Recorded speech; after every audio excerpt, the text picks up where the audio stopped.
Hey everyone, back again with another Aces the Pacific video. This is one from a little bit later in the war than my other two videos I posted already. And I didn't get to capture it from the game itself, but I've changed squadrons. I'm flying a new plane. It's, I think, 1944, late 44, maybe early 45 when this mission is flown. So the Japanese Navy has been in retreat for some time, and a lot of the missions are mostly defense and other things, but I thought this was interesting because it's a escort bombers mission as they're trying to go bomb some allied ships. So I actually made a few mistakes in this one, and you'll see that as we get into it. I know the other two I've posted have been kind of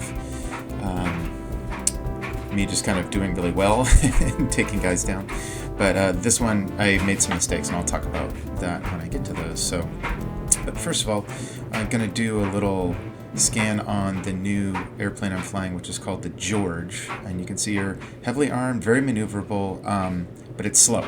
And that will actually play into some of the mistakes I make during the mission here. So here's squadron info. I have an ace with me, the war map. You see we are almost in the home islands there.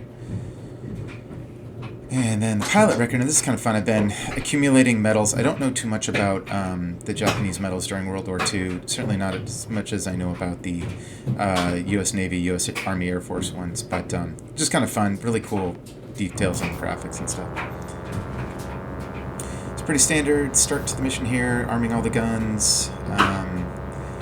One other thing I didn't realize, or maybe I forgot about when I was playing, is that I have a drop tank, and you can see that on the fuel gauge. There's two dials, one on the left, one on the right, and the one on the right is the external drop tank, which when you're playing at the highest level of the sim in terms of being a better flight simulator, it absolutely affects the performance of your aircraft. So that's why I didn't have as much top speed or maneuverability as I normally would. And then here's kind of where I make my mistakes. So you saw me take out the one P-51, I think it was, pretty quickly. And I was chasing after him, who was going after my wingman, and then I decided to ignore him for some reason. And then he shot down my wingman, or the other section, I guess. And I'm going after this guy, even though he's diving, which is an advantage for the P-51 over basically any Japanese plane. And he's also going the other way. He's flying away from my bombers. So right now I'm putting a bunch of distance between the planes I need to shoot down and the planes I don't want to be shot down. And as I rotate back around here, you can see I don't see any enemy planes, so I hit the autopilot. And still don't see him, although I think I see him now in the upper left there.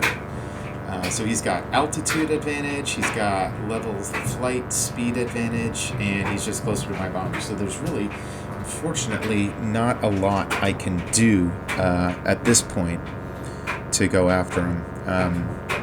It's not exactly interesting video, but as long as you can see the dot there, you can't engage the autopilot. So I'm kind of stuck at this point, just trying to catch up to him. You can see I'm trying to get it so I'm not gaining any altitude, just kind of flying super level and goosing the throttle up to 100, but I think I do get like a temperature override at some point, or maybe it already happened. You see he disappears, and so now I'm able to hit the autopilot key. Now I'm closer, but he's closer to them yet, and even with my full throttle, and I'm doing maybe 350 knots, and P-51's probably closer to 400. And you can see it was pretty easy for him to just take one of my bombers out.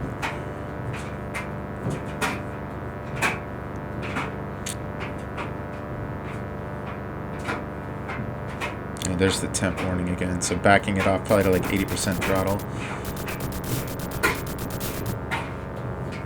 Like the description said, this is a pretty well-armed plane.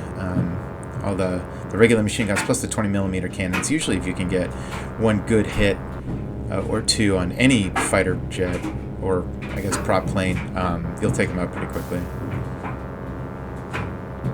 I've got jets on my mind because I have gotten to the expansion disc in this campaign, and I've recorded a couple of videos in the expansion in 1946 when Japan actually had a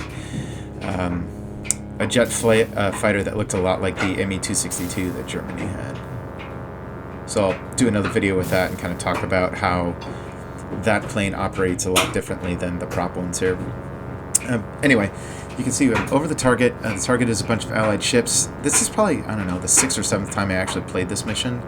And all the other times they would say, you know, there's bandits, 12, 1 o'clock low, and I would just dive down to take them out while the bombers kind of set up for their run. Well, it's a really bad idea to dogfight over all the anti-aircraft fire that those ships can put up. And when you're playing on the expert combat level difficulty, not only do they fire AA at you when you're at higher altitude, but if you dive down low enough to be below the AA's range, they will shoot at you with machine guns and, you know, cannons and all the kind of stuff that ships had. So it's just kind of a death trap, particularly for the lighter Japanese planes that can't take as much punishment as the US ones can. And you can see here I finally figured out that I had an external fuel tank, so I got rid of it. So here, kind of same thing. I shot down one, and we have 3 P-51s left. You can see those 3 gray dots, left to center, right to center, then farther right. Here I had to make a decision. I have a bomber off to the right and that bomber here that I'm going to fly by. So which one am I going to try to protect? So I just protected this one, having seen my wingman go after the other. You see just that one hit, it's got him smoking, which means he doesn't have speed advantage. His maneuverability is down, and it's easy to make quick work of him. Once they start smoking at all, and you can hear the hits. Once you hear the hits, you can basically figure out that, oh, they're either out of the fight and I can go pay attention to other fighters who might be behind me, or finish them off quickly, you know, for the points and whatnot. You can see here, I see one of my wingmen, and I don't see one of my bombers, so I made the wrong decision. I should have gone to help them out, but I guess, I don't know, maybe it was a 50-50 shot of losing one. So he takes that bomber out, and you see that's, I think that's or that fighter out rather, that's our last bomber.